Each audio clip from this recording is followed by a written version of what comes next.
What's up, everybody? F Brock One here, man. Hope everybody's having a great weekend. I finally got a chance to put together a new video, and what I'd like to do is, based on comments, I would like to tell you about how I got in the game, man. What it takes, not some scientific way of doing things, just using common sense, and me, coming from a background that wasn't the greatest. I didn't have somebody to teach me about money management and doing the right thing. So these are a few things that, just based on my experiences, I found that have worked for me. They may not be the best for you, but at least, it's just some good information.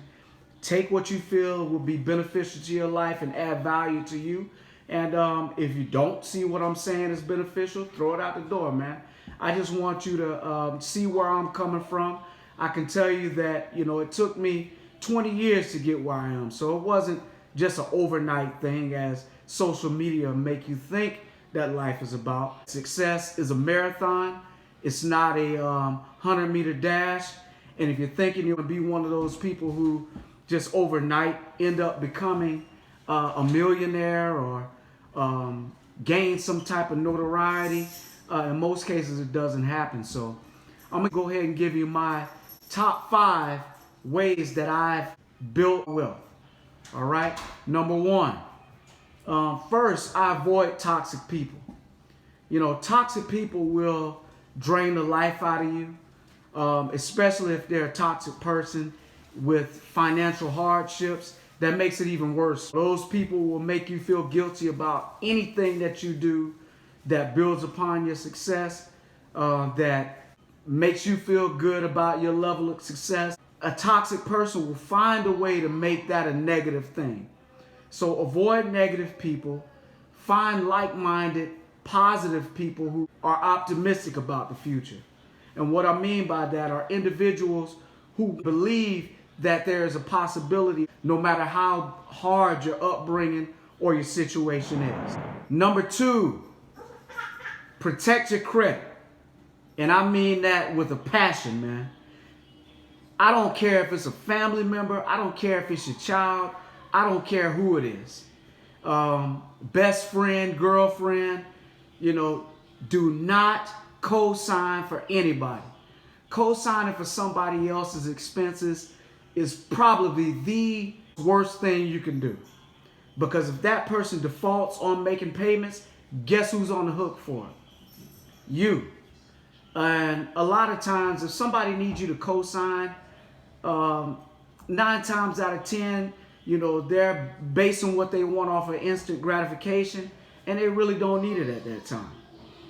Now, I will give you an exception. If you are in a marriage and both you and your spouse are on the same sheet of music as to what your dreams and aspirations and financial goals are, and y'all have to collectively come together, put your money together, co-sign on a loan for a new home or some other real estate or something that appreciates with value, I say go for it. Number 3, you've probably heard this over and over on every financial video that you've ever watched. You gotta save and invest. And it's facts, man. I mean, you cannot become rich or wealthy or well off if you don't save and invest. I mean, whether it be as an emergency fund, maybe 6 months of savings, investing in something like a mutual fund, if you're in the military, a thrift savings plan, 401k, Roth IRA, even Cash App. Cash App gives you the opportunity to buy fractional shares. You can invest in Cash App with $2, man. So if you're 18 years old and you're trying to get some footing under yourself, you got to take a chance at something that you otherwise may not have had an opportunity to do. So you got to save and invest, because the money that you would normally put towards, things that you don't really need, 20, 30 years down the road, you have $100,000, $200,000 saved that you weren't even expecting, and you don't miss it. For people who are, younger, your most productive years in making investments and making your money work for you is in your 20s.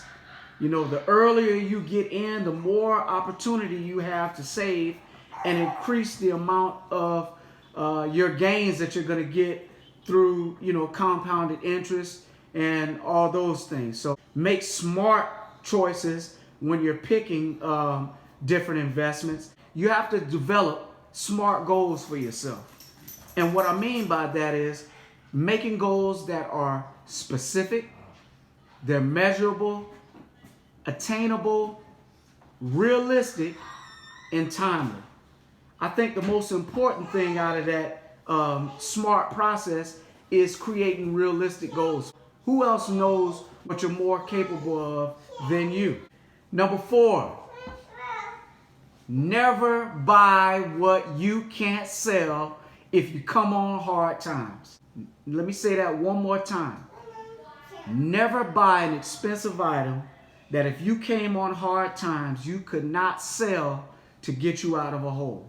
So if you're going to buy jewelry, make sure it's jewelry that you can sell for a value that's equal to what you paid for it or even more. Hopefully it'll appreciate with value.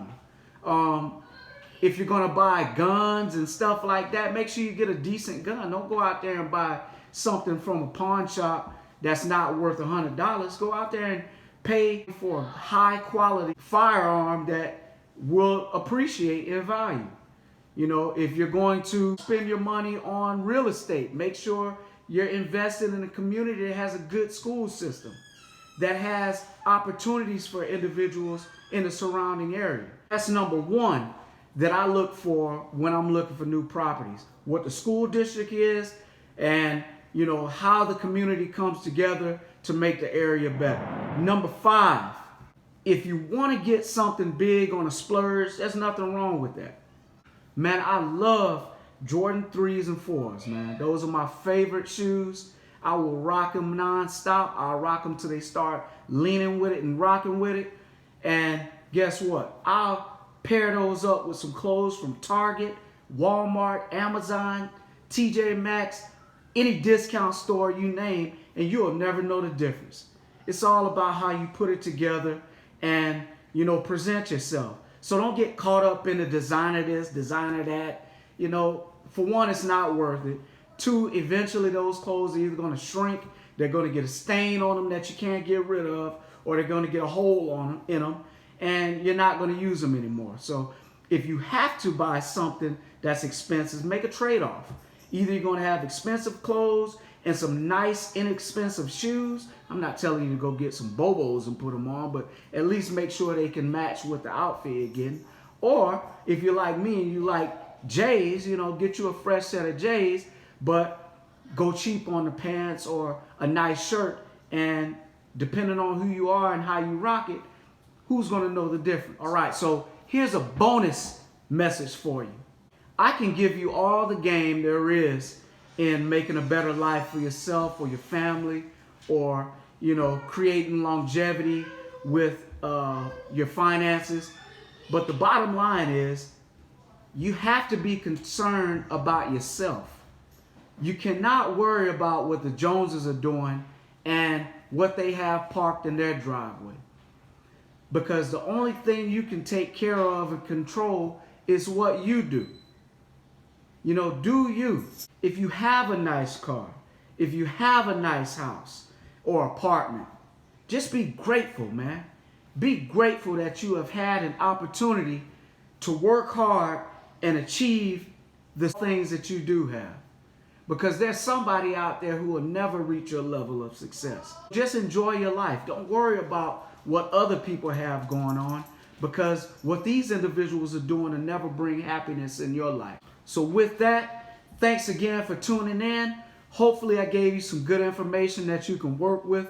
Please like, subscribe, leave some comments below, because I love interacting. And, you know, no matter how bad the comment is, I really don't care, man. I'm here to do this for fun. I'm here to do this to hopefully add value to somebody's life, and that's all that matters. Thanks again for watching, and happy hustling, baby.